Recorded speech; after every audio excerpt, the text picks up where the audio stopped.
podcast made by basketball fans for basketball fans. From the hottest takes, news, analysis, and passion for the sport that we all love, this is the Fast Break Pod with Finn James and Will Tremaine. Welcome back into the Fast Break Podcast, the podcast made by basketball fans. For basketball fans. Finn James. Will Tremaine. Here with episode 4, Will. We're back for another episode, of course. We've made it another week. We have.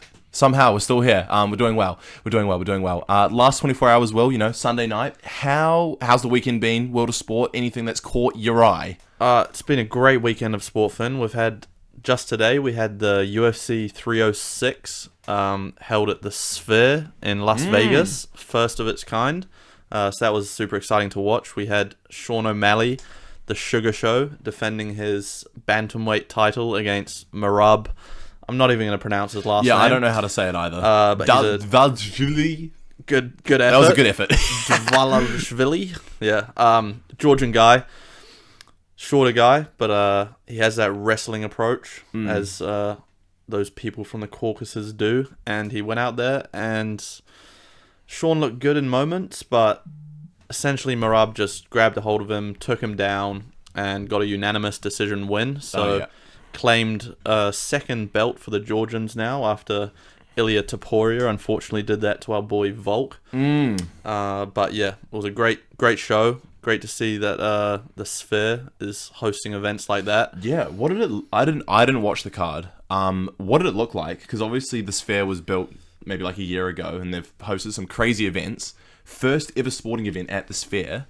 Yeah, what did it look like? How did it work? And would you like to see more sporting events at the Sphere be held in Vegas? I'd definitely like to see more sporting events. It was quite crazy. They had like little mini movies playing in between the fights, telling because it was for the Mexican Independence Day. Yes. And they also, I think they were showing the fight live on the outside of the Sphere. Really? Because it's cool. like That's cool. A crazy amount of pixels that they've put together. It's like that. a massive LED screen, basically. Yeah, it's ridiculous. But I'd definitely like to see more events. I know they've hosted some drafts and stuff there. I think the NHL they did draft. the NHL draft there. But not. Dana White said that they're never going to go back. It was a one and done. Oh wow, that's surprising. Yeah, I think they will. They'll feel some of that pressure. Maybe UFC 400 or something. Do you think maybe they wouldn't host another thing at the Sphere because you know how we're fighting and stuff, the octagon or ring center stage, and they sit around it.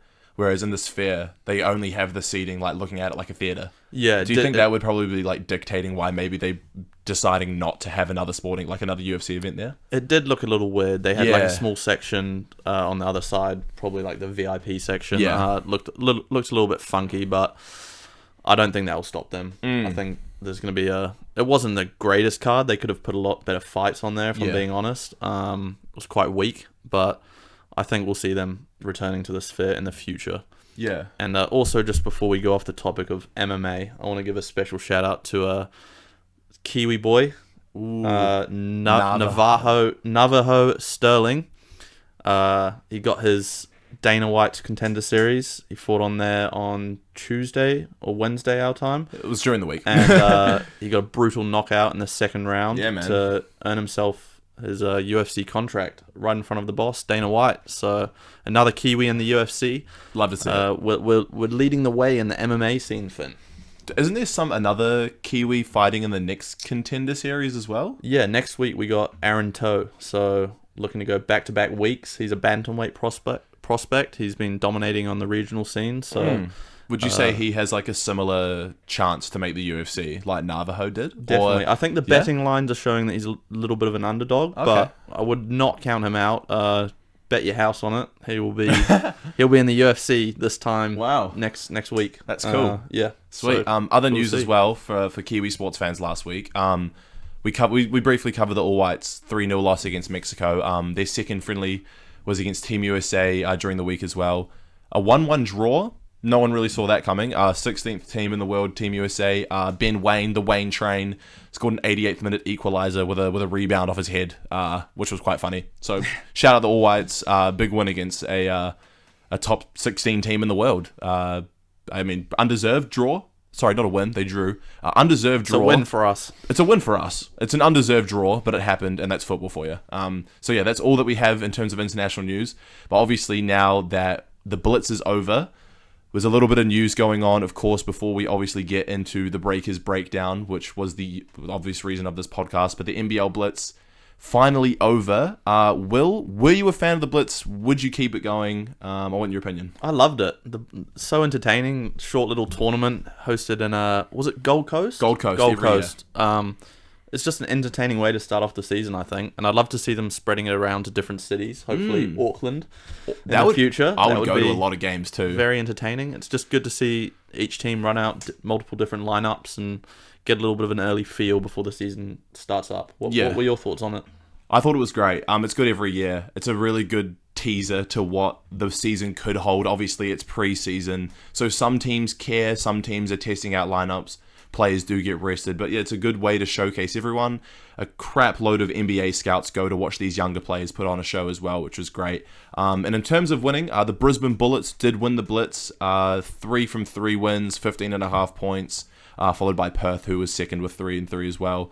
And MVP, Will, Kiwi, Tyrell Harrison, tall black big man, goes and wins the MVP of the Blitz. Lovely to see that Kiwis are still, dominating, some could say. In terms of what he will be like for the rest of the season on the Bullets, I have high hopes. I think he's improved drastically in the last few years going and playing in Australia. So really good to see Tyrell Harrison getting named Blitz MVP. Shout out the Brisbane Bullets. It'll be interesting to see how they do for the season. And they are actually the first game for the Breakers regular season, who they play on Saturday next week over in Brisbane. So we play the Blitz winners. Going to be an interesting game. Obviously, they're probably hot off momentum winning that as well. So it'll be really interesting to see how the Breakers go in their season opener. And how about this huge news new here. Signing? I know you're a Clippers fan yourself, Finn. Oh, yeah. Pretty big news coming to the NBL this week. Montrezl Harrell, former big man for the Clippers, has signed with the Adelaide 36ers as an injury replacement for Jarrell Martin. So that's a big signing for Adelaide, having someone of that stature come into the league. Mm-hmm. Just want to speak on that for us, Finn? This is probably some of the biggest news around the NBL that has been around for the last few years. Having a former Sixth Man of the Year join the NBL is massive. Somebody who averaged 18, almost 19 points a game and 7 rebounds back with the Clippers in 2020.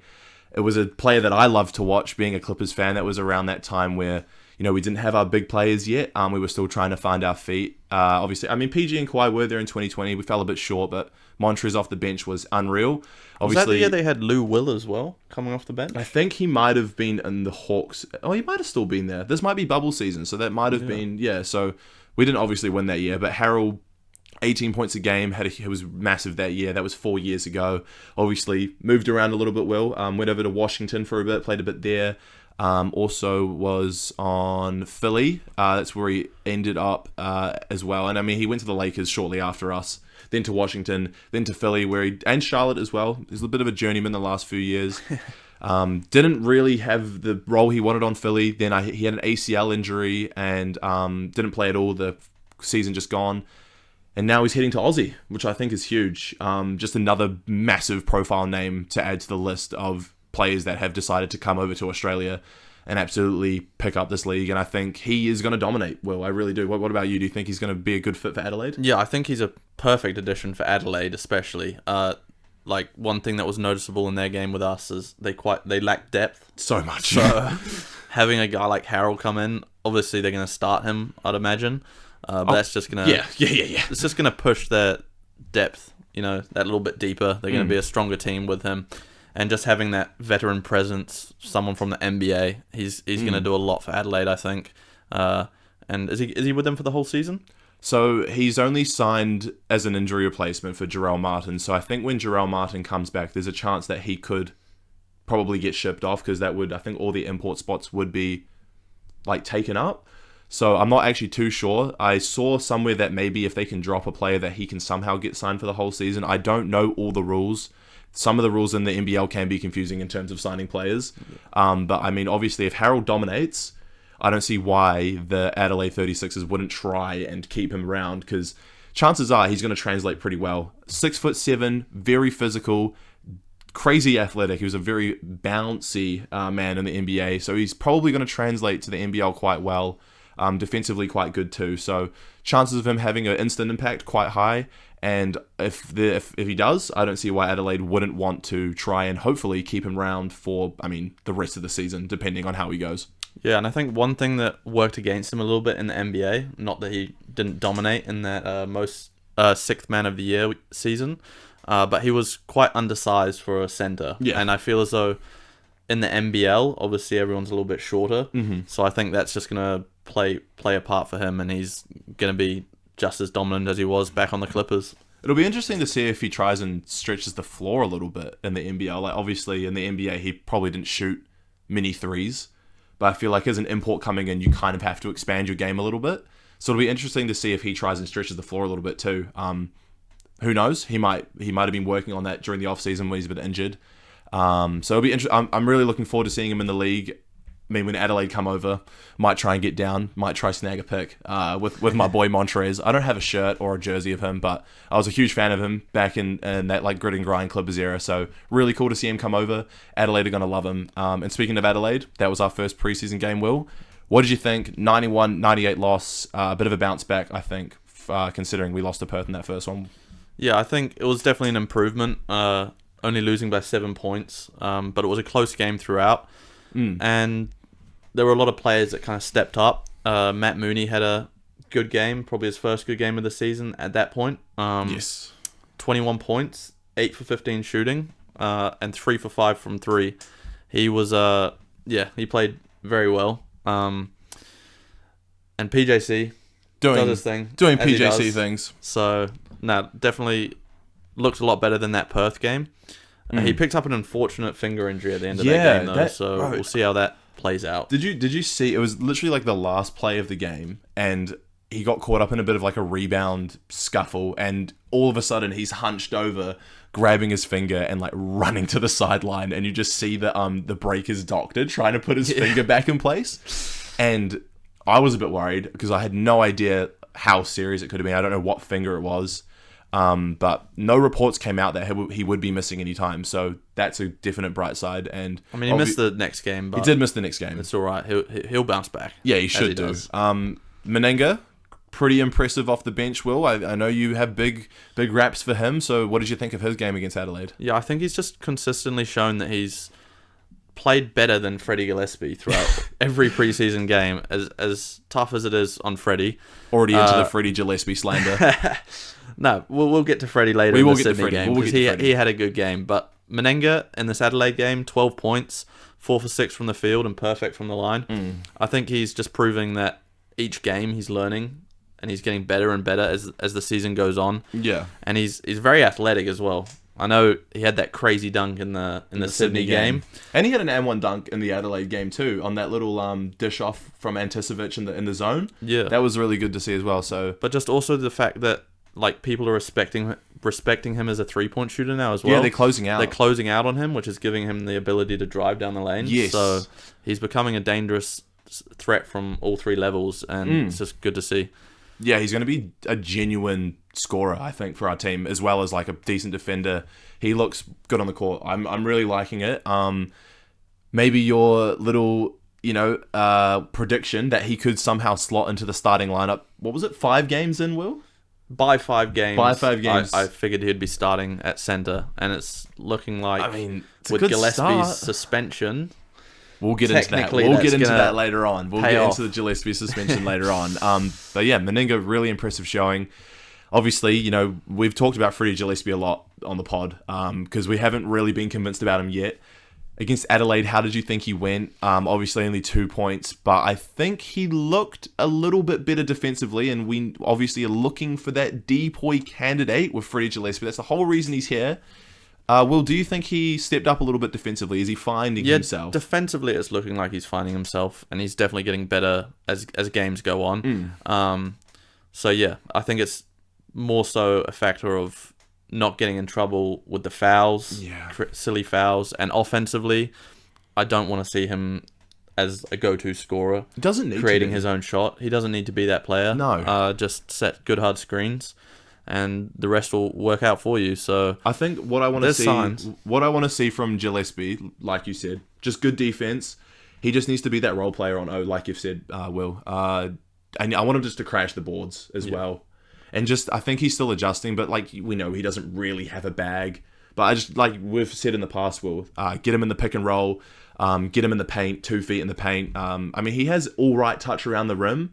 But I think like him just crashing the boards and trying to generate those second chance points for people like PJC and Matt Mooney is literally exactly what we need from him. And just to be a defensive anchor is perfect. And I think in the Adelaide game, definitely proved that a little bit better compared to the games against Perth and obviously Sydney in those preseason games. So that was massive. Yeah, we need to see him getting more than 3 or 4 rebounds a game as our starting centre. So that's concerning. One area, like you said, I want to see him crashing the boards and just bringing them down. No people, competing on the boards with him. But yeah, he's definitely got areas to work on. Another player who had a great showing was Mojave King. Yeah, continuing to impress me, Will. Continuing. Yeah, do you like him leading that second unit? I know you mentioned it the other week. Or do you see him going forward more in a starting role, maybe the 3? Yeah, so we have talked about that, haven't we? With Kareem Lopez obviously starting, I think, every game in the Blitz, despite his minutes being quite limited and quite low. I think I want to keep Mojave King on the bench. I want him and Mitch McCarron to sort of run that second unit. Mojave King has already proved to myself, maybe you as well, Will, that he is a legitimate scorer. Yeah. All 3 levels, athletic, puts the ball on the floor. He can do it all. Paired with Mitch McCarron leading that second unit, I think that's exactly what I want to see from him. And he's proving it already. 18 points against Adelaide, 7 from 10 from the field. I thought he was great. What about you? What are you thinking? Yeah, like you said, he's a three level scorer, so he's a threat from everywhere. He's shown that he can knock down the 3, and he's extremely athletic as well. So dude, I like the idea of him with Mitch McCarron. Mitch McCarron's proven that he's going to be a very good backup point guard to PJC 100% this coming season.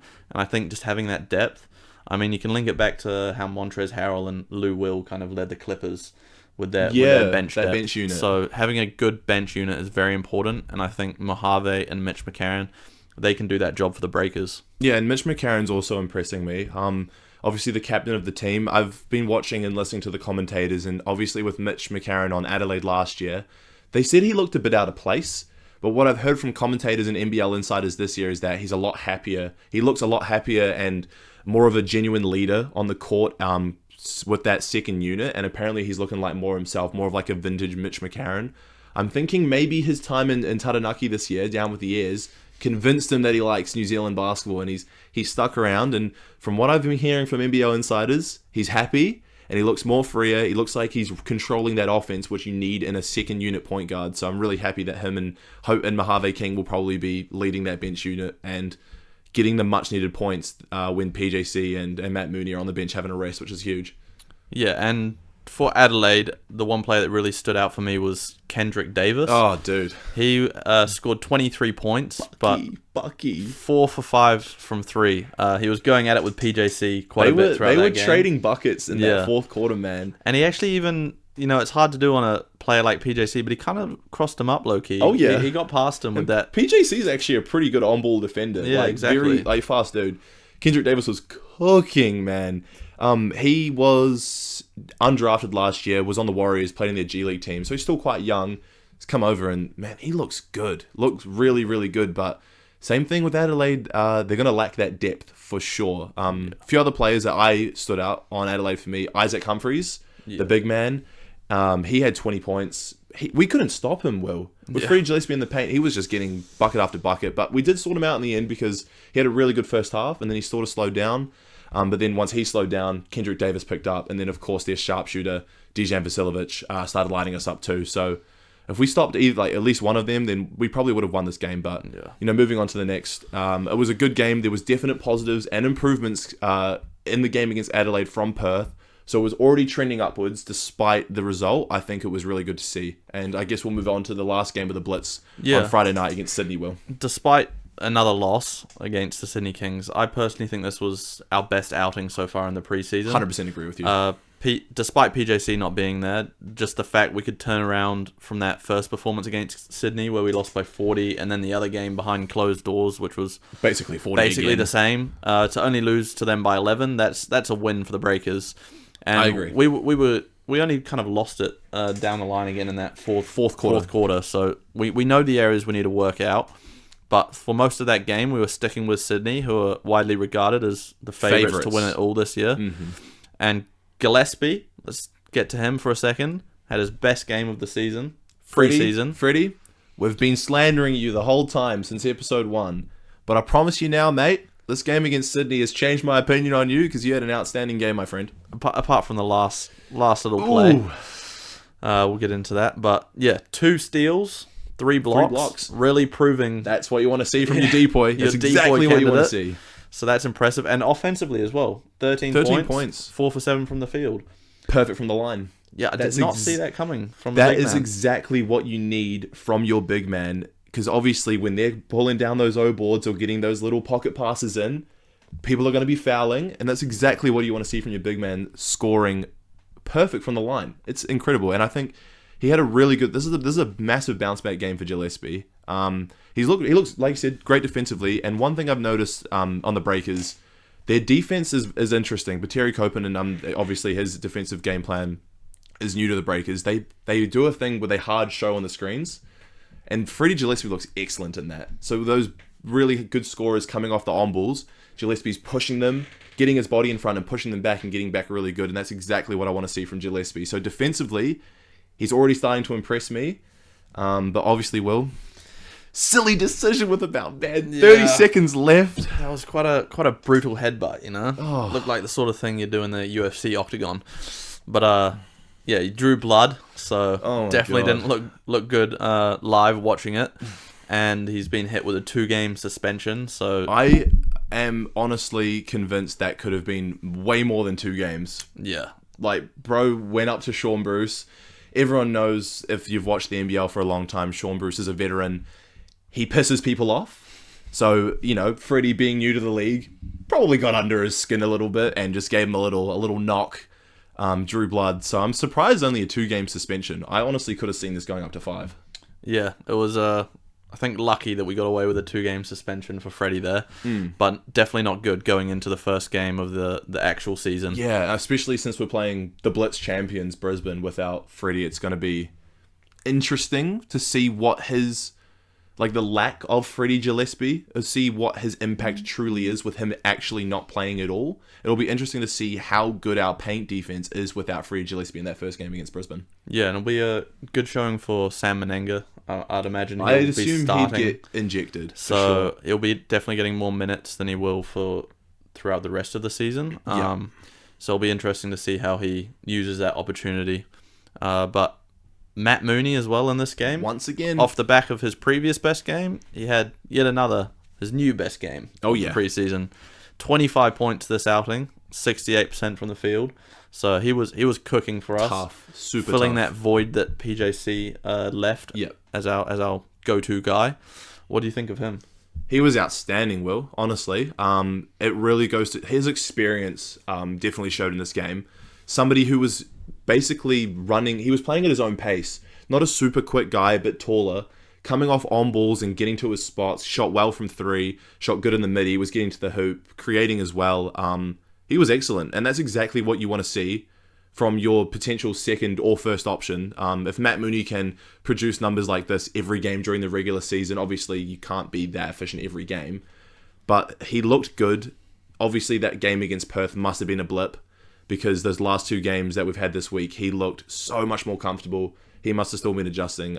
Matt Mooney, you've impressed me. Please carry this on to the regular season. I think you're going to be a huge part of this team. So yeah, and with him paired with PJC, could maybe see a similar thing like last season with PJC and Anthony Lamb both averaging 20 points per game. If we can sort of had that same efficiency with PJC and Matt Mooney, that's exactly what I want to see from those two in the backcourt. Yeah, that's going to be a scary backcourt for any team to face in this league. So hopefully Matt Mooney can keep that up throughout the whole season. I think a bit of a push saying he could be the first option. I think PJC's got that one probably locked still down. there. But yeah, if he can definitely fill the void as that secondary scorer, that's going to be a very good tool for the Breakers to have this season. But we may have been missing PJC and Grant Anticevic, but the Kings were also missing their best player. probably two or three of their best players. And Liafa, who we know very well from last season. Jalen Adams as well, not playing. So, I mean, basically 3 of their top 5 players not playing. But Alex Tui and Cam Oliver, they were cooking, Will. Yeah, Cam Oliver, he just looks unguardable almost. I think Bro. He's definitely a shout for MVP this season. I didn't realize, like, Cam Oliver, when he was here a few years ago, his 3-point percentage wasn't the greatest. Has he just gone away and become a sniper? Because he seems to be hitting everything from outside, contested or not. Yeah, no, his shot is so smooth. I mean, he had a couple of those fadeaways as well. In the mid-range, just swish after swish. So he's definitely a dangerous player. I would almost go as far to say as he could be the Sydney Kings' best player this season. I don't agree with you. I think Xavier Cooks is still going to be their best player. But, I mean, they're stacked. Yeah. And like I said in, I think, episode 2, Sydney Kings are going to be my favourite to win the league. I'm going to stay with that after this, despite them not doing the greatest in the Blitz. With a roster like this, and if everyone is playing well, Alex Tui in particular, a young guy who turned down... Well, he committed to Gonzaga last year. Decommitted to return to the Sydney Kings for one more year. I think he is draft eligible next year. I think he had 24 points on the night. Put Kareem Lopez in a body bag. Yeah. He's a very young dude. Like, if he's producing that as well, and Cooks, Adams, and Oliver, Liafa hits a few threes, what team is going to stop them? I mean, he's like projected... Is it top 14 lottery pick think he's a lottery in the NBA? I mean, look how good he is playing. It's growing. Yeah, he's crazy. It's looking like that decision to forgo university in the States for a bit is definitely paying off. I agree. Best decision he could have made. But yeah, they're looking like a very scary team. I mean, as you said, 5 players who could probably be the best player on their team if they were in somewhere like Cairns. So yeah. Sorry to or Adelaide, because obviously Adelaide are lacking that depth. They lost 49 to 101 against the Southeast Melbourne Phoenix in their last game because they rested Kendrick Davis, Isaac Humphries, and Dejan Vasiljevic. So they lack the depth for sure. Kareem Lopez, how do we rate him throughout the last 2 games of this Blitz? Obviously, I think he only might have had 8 minutes against Adelaide. Played a little bit more against Sydney. Are you convinced yet? I'm still on the fence. I'm really liking his defensive upside. I think he's shown that he's Sydney. Yeah, he's going to be a very good defensive player for us, and I think he's proving that he can lock down the other team's best player almost. Wow. Okay. But offensively, he looks young. I mean, he's 17 years old, and he lives up to that. He has a very slim frame. He's not very built out. There were a couple times where he'd make a drive to the basket and he'd just be turned away by the bigger player. So I think that's just something that's going to come with age and with the gym. So his jump shot also looks a bit janky. I don't really like his mechanics. I'm not sure who the skills or shooting coach is over at the Breakers, but I think they'll probably already be working on that. I'm not sure if I'm convinced about his outside game, but I mean, he's athletic. But yeah, like you said, 17 years old. At least he's with us for 2 years, so he's a project. He's a project. I don't know if, I don't know if I can see him starting though. It's weird. Like, obviously, I want Mojave King in that second unit because we need him to produce some sort of scoring. And like with Lopez, if we swap them 2 out, there's going to be very little scoring off the bench. So I mean, Lopez probably ends up starting just so Mojave King can lead the bench unit with Mitch McCarron, but. In terms of the Blitz, Lopez still hasn't convinced me, but we'll give him time. He's probably still adjusting. No, yeah, definitely a matter of time with Kareem Lopez, and as you said, 2 years, so he's gonna be at his best self next year. So let's not get our expectations too high for him this season, but I think that starting role will do good for him throughout the season. He'll be getting good minutes, and as you said, we need Mojave off the bench. So I think we definitely do. It's just a matter of time with Kareem Lopez. Yeah. Well, now that the Blitz is all wrapped up, obviously 0 for 3. Entire preseason wrapped up 0 for 5. What are you grading it? I know it's preseason. It's take everything with a grain of salt. What are you going to give it for a grade, Will? A through F. I was thinking about this. I think we've made progress in each game. We've looked better and better, which is how you want it to be, and hopefully that just continues into the regular season. But at the end of the day, I just struggled to, we lost every game. 0 for 5 if you include that one behind closed doors. I mean, what else is deserving of an F? But I'm not going to go that low because we have shown improvements. I'm going to go with a D+ for our preseason and the Blitz because we've shown signs of improvement, but there's definitely lots to work on still. What about you? Yeah, I think I'm in a similar realm. Maybe I'm a little bit more optimistic than you because You're the optimist? I know that's rare. Well, you've been optimist since the first episode, but I feel like that might be a little bit of a harsh rating because although, like you said, 0 for 5, we showed improvements, and I think we showed improvements quickly as well, and it showed that we can compete with some of the better teams in this league, and the improvements were great, and I think the team definitely looked like they were starting to gel near the end of that Sydney game. I'm going with a C, which might be a little higher than you expected, Will, but a C for me because I think, considering where we started, literally at rock bottom with a 40 whatever point loss against Sydney, we're on a pretty steady trend of just kind of going upwards, leading to the very end of the Sydney game in the Blitz, despite Freddie Gillespie trying to knock out Sean Bruce. So a C for me. Brisbane on Saturday. Pretty nervous considering they just won the Blitz and no Freddie Gillespie, but fingers crossed. That's a preseason wrap for the Breakers. It was a good outing all in all. I think it's just good experience, a brand new team, a brand new coach, a brand new system. My expectations were super, super low. Like I said in episode 1, for the entire season, they're low. I think we can compete.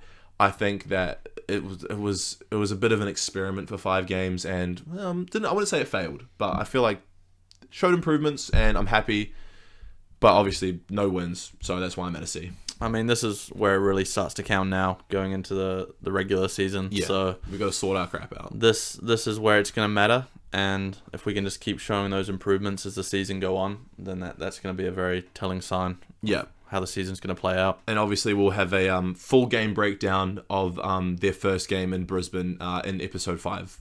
Episode 5? 4? 5. That'll be episode 5. Episode 5. So, yeah, fingers crossed. Best believe outing. We're going to be there. Yeah, I'm flying to Brisbane tomorrow, actually. But, so that's all for the NBL Blitz. We had another little segment. I know you guys liked the Marvel character one last week.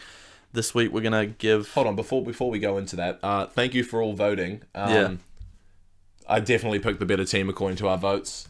3-2. I'm just going to say a quick shout out to Groot. Definitely seemed like you were a fan favorite amongst some of the pod fans, the Fast Break pod fans. Just vibes. Just vibes. Got me a few votes.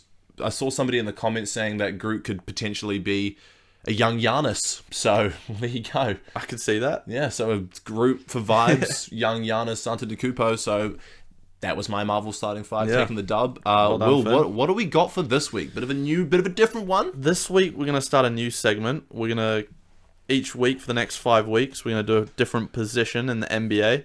We're going to give our list of the top 10 players going into next season. So who we think is going to be the 10 best point guards by the end of next season, 24-25 season. This week we're going to do point guards. We'll probably go just 1 through 5 each week, eh? 1 through 5. Yeah. So this week we'll go point guards, next week shooting guards, so on and so forth. Yeah, exactly. Should we start at... We'll start at 10. Start at 10? So if you want to... Yeah, let's work our way up. Do you want me to go first? Do you want to... Yeah, you go first. I'll go first. Number 10, going with the clutch player of the year, I'm going De'Aaron Fox. Number 10, Sacramento Kings. DeMar DeRozan joining the team. So I have a feeling his role might decrease with another scorer.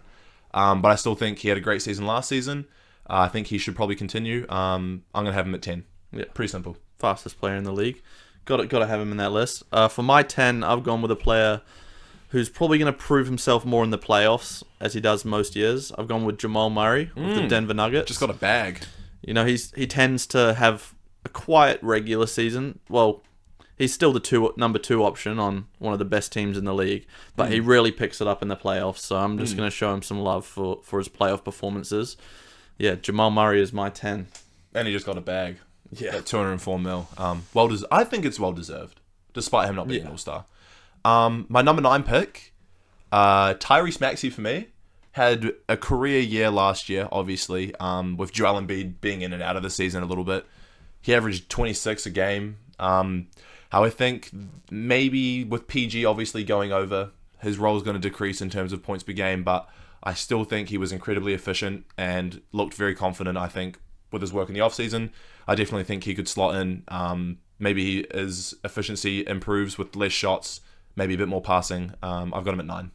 Yeah, my number 9, you mentioned him before. Clutch player of the year, De'Aaron Fox. He's going to be slotted in there at my 9. Yeah, sweet. What about your number 8? Number 8, I'm going for the gunslinger gangster paradise from the suburbs. Ja Morant returning, obviously, bit of a weird season for him last year with the suspension, then the injury. I thought he was outstanding when he was in the league, but I purely think that was because he had Steven Adams on his team. Now Steven Adams obviously gone. I still think Ja's a top 10 point guard in this league. So I'm slotting him at number 8. I want to see Zach Edey set him some big picks this year. Yeah, he's a crazy player. I think people forgot with that year that he had off. But another young player that I've got at number 8, I've got Trae Young at 8. I know it might be a bit young for you, but bit low for you. Sorry, young for me. But yeah, that's low, bro. It's low, Super but low. he's just such a defensive liability in my view. So I couldn't put him any higher. And apart from that one year where the Hawks went to the Eastern Conference Finals, they haven't shown anything. Okay. So that's my justification for him being at 8. You're not going to like my 7 pick. I'm not. You're not going to like my... You've seen it. I've got Dame Dollar at number 7. I don't think he had the greatest year last year. I think he probably has adjusted a little bit now with Giannis on his team and stuff. I think... So disrespectful. I think he's not the first option he used to be. Well, I'm so sorry. I know how much you love Dame, but I'm slotting him at 7. I just think he's not in that top 5 point guards in the league anymore, just because he had a bit of an average year last year. Fair enough. Could he bounce back? Absolutely. I honestly hope he proves me wrong. I love Dame, but got him at 7 for me. 7 for me. I've gone with probably the best passer in the NBA now. Tyrese Halliburton. This guy is crazy. He had a couple of games last season. I think he did it back-to-back, 20 points and 20 assists. The guy's just an insane passer. I wouldn't want anyone else passing me the ball. A bit average after the All-Star break, I may add. Yeah, he definitely dropped a bit, but I think he's definitely solidified his spot in the top 10 going into next season. 100%. Obviously, number 6, we just talked about him. I'm going with Tyrese Halliburton. I've already gave my little spiel. That's all I've got to say. Tyrese Halliburton, number 6 for me. Yeah, and number 6 for me, another guy out east, really leading his team last season. I think they were the 3 seed, which was really impressive. Or was it even the 2 seed? I think they just got the Bucks in the last. But yeah, Jalen Brunson of the New York Knicks, the best player on that team by far. He's just an absolute bucket. It's kind of funny watching him, I find. Just such a small, yet quite a big guy, and just bodying very other dominant players. For somebody so small. Yeah. Like, he gets to his spots, man. He's crazy. So yeah, I've got him at and 6. Now they got the power of friendship with Mikal Bridges going over there, the Villanova boys. See, my 5th pick, you had him quite low at 8. I've got Trae Young at 5. And I understand with your defensive liability take, but he averaged, I think, 20-something and 11 last year. So one of the better passers in the league, of course. Very good shooter. I think he's top 5. I don't know how good the Hawks will be this year. The most bang average team in NBA history, with obviously their record being basically 500 across the majority of their organization's history. But Trae Young at 5 for me. I just think a great shooter, great passer, operates the team well. I think he's top 5 in the league. That might be a hot take, but Trae Young in top 5 for me. Yeah, so it's actually funny. My player at number 5 is a player that you had at your 8. So we essentially just swapped them around. I've got Ja Morant at number 5. That's know crazy. We haven't seen him for a year, but people forget that the Memphis Grizzlies, they were the team before OKC. OKC last year, that was Memphis a couple years ago. Yeah. And he really led that team. I think he's probably the most athletic point guard on this list by far. Crazy dunks. Crazy. I think he just needs to work on that 3-point shot of his. But I think he's going to have a bounce back season and lead the Memphis Grizzlies into a good playoff position. So yeah, that's my justification for Ja Morant at number 5. That's crazy. I don't see 5 fair. It could happen. He was really good a few years ago, man. Yeah.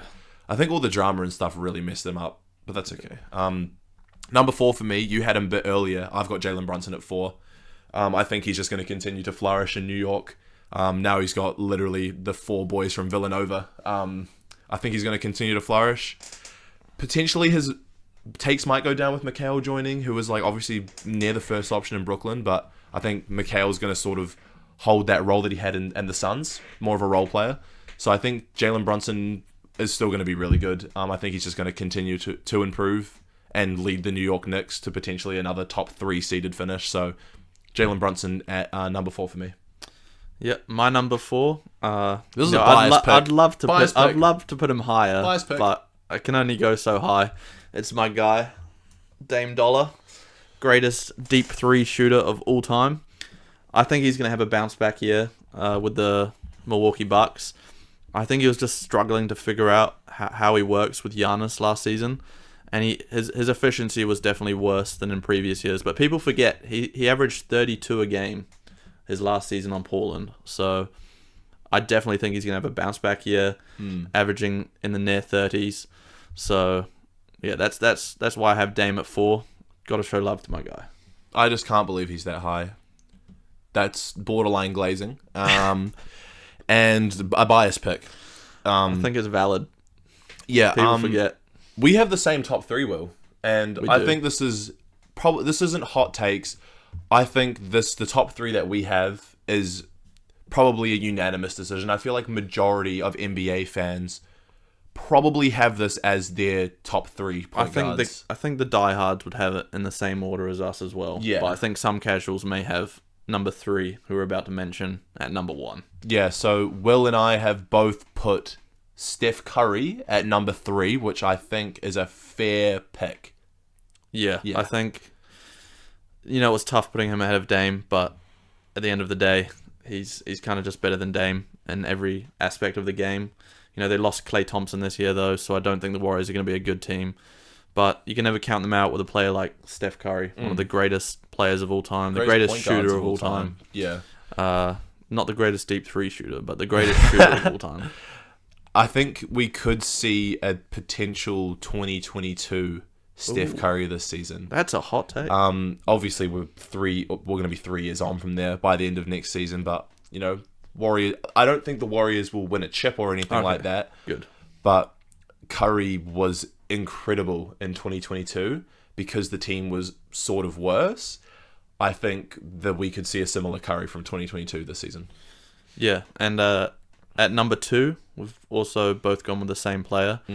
Out of OKC, Shai Gilgeous-Alexander, came over from the Clippers a few years ago. Don't remind me. Great trade. Don't Great remind win-win me. trade. Don't remind me. God. You guys got Paul George. Don't want to hear it. It's all good. Don't want to hear it. But yeah, Shai, he's probably like one of the tallest guards on this list. And he's just got an unguardable like mid-range jumper. A lot of aura. Yeah, he's crazy. I think he's going to average 33. You heard it here What? first. 33 a game. Shai Gilgeous-Alexander. 33? Yeah, he's crazy. So he's our number 2. Oh my god. You don't see it happening. 33. What did he average last year? I don't know. It was a lot, It was but 31, I think. okay. Shai's at 2, obviously. Best point guard in the NBA. I think this is, pretty obvious. Luka Doncic. I mean, he could have won MVP last year. Yeah. Luka at number 1. It'll be interesting to see how the Mavs do off making the finals. With Kyrie still there, everyone's going to be healthy. Klay Thompson in the mix too. Stretch the floor a bit more for Luka, more space for him and Kyrie. Luka is just Luka Doncic, man. Simple as that. Probably one of the best players on this planet. He's ridiculous. So he's at number 1. I don't think there needs to be any more conversation around that. If you don't have Luka at number 1, then you don't watch NBA basketball. Then you're probably smoking something. Yeah. But Luka Doncic, I would really like to know, anyone in the comments down below, do you have somebody ahead of Luka as your number 1 point guard in the NBA? Because I personally don't think it's even close. And Shai, okay, it might be close between him and Shai, but Luka is, I feel like he's like cemented right there at the moment. Like I don't think Shai's probably going to pass him this season. It's because Luka's got the 3-point shooting over Shai as well. Yeah, 100%. Like once if Shai had that locked down, it would be a very tight discussion. But I think, as you said, he clears anyone else in the NBA at the point guard position. Tall, literally plays at his own pace. He doesn't even need. He doesn't dunk the ball anymore. I think he had 12 dunks last year or something. Just like the Joker. Yeah, he's like he's just incredible. But that's our top 10. Do we want to run through our list again before we move on? Yeah, sure. And we'll put a poll down below whose list do you think is better. I think I'm going to get some slander here for that Dame bias. That's going to come back to hurt me, but let us know down below. You want to go Always first? love your feedback. Yeah, so I have at 10 Jamal Murray, 9 De'Aaron Fox, 8 Trae Young, 7 Tyrese Halliburton, 6 Jalen Brunson, 5 Ja Morant, 4 Damian Lillard, 3 Steph Curry, Sorry. 2 Shai Gilgeous-Alexander, and 1 Luka Doncic. And then for my list, I've got De'Aaron Fox number 10, Tyrese Maxey number 9, Ja Morant number 8, Damian Lillard, where he should be, at number 7, Tyrese Halliburton at 6, Trae Young at 5, Jalen Brunson at 4, and then obviously Curry, Shea, and Luka 1, 2, and 3, as we mentioned earlier. I can't take this disrespect, Finn. Dame at number 7. You have Trae Young ahead of Damian Lillard. Correct. And I'm going to stand on that the whole year. It's crazy. I hope Dame proves me wrong, because I actually do like Dame, but Trae Young is above him. Let us know down below, guys. And we went away from this last week, but Yeah, we wanted to we wanted to give you our pick for the NBA's most improved player this episode. We've done MVP. We've done Depoy. Who is your pick for most improved player this upcoming season, Finn? I didn't do a lot of thinking about this, and I probably should have, but I'm just going to throw out a real random curveball, but I think Alperen Sengun's going to be the most improved player of the year. Wow. Yeah. Real random. Didn't think of him. Alperen Sengun had a really good year last year. Probably almost could have been an all-star. I think he's just going to continue to rise. I think Alperen Sengun's going to probably be the best player on the Rockets next year. And I think he could potentially just take a massive leap and be MIP. Super random take. Probably a bit of a hot take. I just thought I'd throw it out there. And I love Alperen Sengun. Hi, Houston fans. That's all Do you think he could take the Rockets into the playoffs? Potentially? No. They're a play-in team at best, and even then, I just don't see how they could make it out the play-in. No, I think they're going to be 15th in the West. Okay, the Blazers are definitely worse than them. No, which leads into my most improved player pick. Yeah, I don't think this is a hot take. I already you know may where you're say going. as a Blazers fan, I already know where you're going. Again, biased, but I think he's going to have a phenomenal year. He's got the best vertical in the NBA. Proven 49 inches. Damn. Shaden Sharp. For MIP. This guy is crazy. He didn't get much game time last season. He was struggling with injuries throughout the season. But Shaden Sharp, I think with the losing Malcolm Brogdon on our team, there's going to be more offensive opportunities for him. Hopefully Jeremy Grant's gone as well. But he's just going to light the league up, I think, this season. He's going to average in the 20s, 21, 22. And that's going to lead him to winning most improved player after fellow former Blazer, CJ McCollum won it. Oh, yeah. Probably 10 years ago now or something. Give Shaden some more game time. Yeah. He's going to be starting at the 3. So You think as a Blazers fan I want him starting at the 3, but we'll see. We'll see how it goes. If he starts, and he gets the ball, yeah, genuine chance, because he's a great player. Definitely. So that's our takes for MIP. And we'll have another one for you next week. Yeah, and that'll round off episode 4 or 5. I can't even remember. Episode 4. I think it's episode 4 of the Fast Break Pod. It'll be a huge episode next week with Brisbane and Breakers in the first regular season game of the NBL. And obviously we'll be keeping you up to date with everything hoops around the world, and a few more drafts and fun takes, as well as the usual Dame Dollar slander from me, and Blazers slander. And Paul George slander that I continue to get. We're bringing the Paul George slander. It's coming. So And Clippers anyone slander. who doesn't like Paul George, you got to tune in next week. But we'll save it for the small forward positions. Oh, yeah. We'll see how that goes. But yeah, appreciate you coming through once again. And until next week, team.